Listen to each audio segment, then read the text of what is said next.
Bonjour à tous. Dans le cadre de l'opération Le Noël Vert, organisée par Paris-Normandie en ces fêtes de fin d'année, nous accueillons aujourd'hui Damien Wattès qui représente l'entreprise Transurbain. Damien, bonjour. Bonjour. Nous allons revenir un peu plus en détail tout à l'heure sur la collaboration entre Transurbain et Paris-Normandie. Mais tout d'abord, je voulais faire un bref rappel d'effectivement ce qu'est l'opération Le Noël Vert. Paris-Normandie, pour les fêtes de fin d'année, a décidé de mettre en place un grand projet avec un programme de plantation visant à planter pour 2020 plus de 10 000 arbres en Normandie. Nous avons réparti les 10 000 arbres de deux manières. 6 000 arbres sont plantés dans la forêt d'Andenne, dans le 61, et 4 000 dans la forêt d'Ewi, dans le 76. Pour cette opération, le grand programme de plantation est accompagné aussi d'une opération commerciale visant effectivement à mettre en valeur les petits commerces et les entreprises dans la région Normandie afin effectivement de les aider dans ces périodes de fêtes de fin d'année.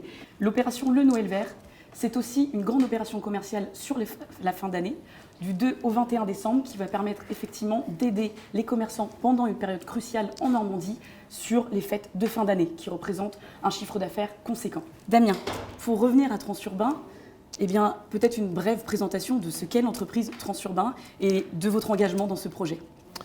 Transurbain, oui, bonjour.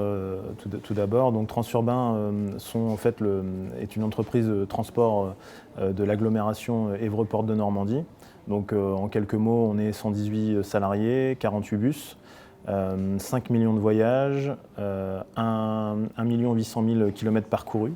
J'aime toujours le rappeler, mais qui équivaut à 45 tours, 45 fois le tour de la Terre, qui est quand même pas neutre. Voilà, notre engagement, en fait, c'était une évidence, clairement.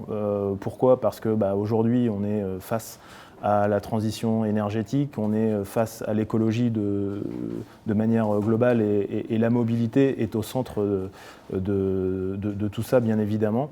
Donc on s'est inscrit de manière évidente et l'agglomération également, Évreux-Portes de Normandie, bien sûr. Oui, qui fait aussi partie, Évreux-Portes de Normandie, de l'opération, effectivement. C'est ça. Vous avez reçu des kits de plantation dans le cadre de votre collaboration. Oui. Donc pour expliquer brièvement, le kit de plantation permet tout simplement de planter chez soi ou dans son jardin un arbre qui est, il me semble, si je me souviens bien, un érable. Et ce petit kit de plantation, qu'est-ce que vous allez en faire dans le cadre de l'opération ? Très simplement, on va l'offrir à l'ensemble de nos salariés pour qu'ils contribuent eux aussi à la reforestation et que chacun y mette un peu du sien, exactement. Voilà. Chacun y va par ses petits gestes au quotidien. C'est ça, exactement.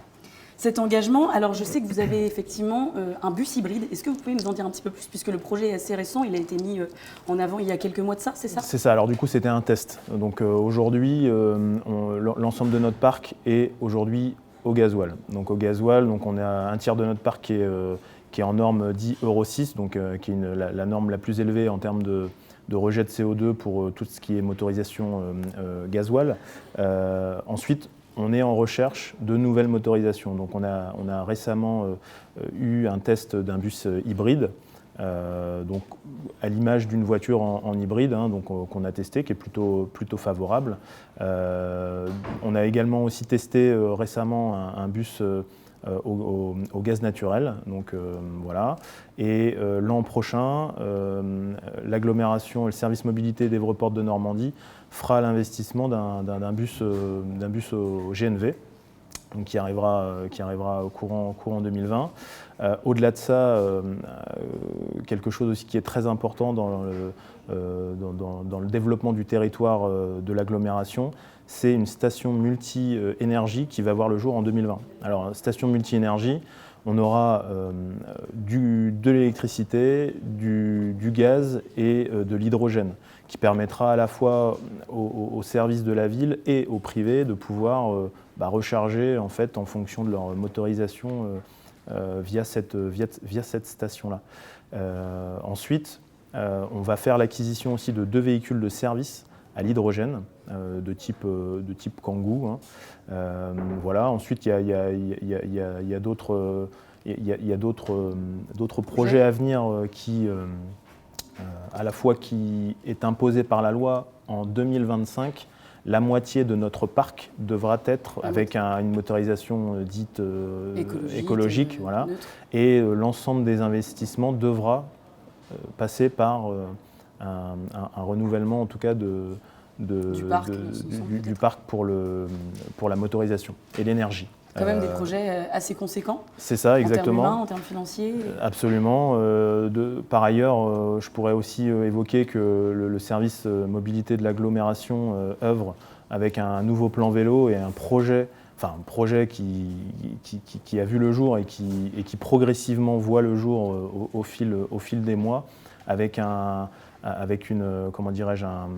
voirie de plus de 33 km dédiée au vélo, et donc qui permet de connecter l'ensemble des quartiers d'Évreux et ses alentours.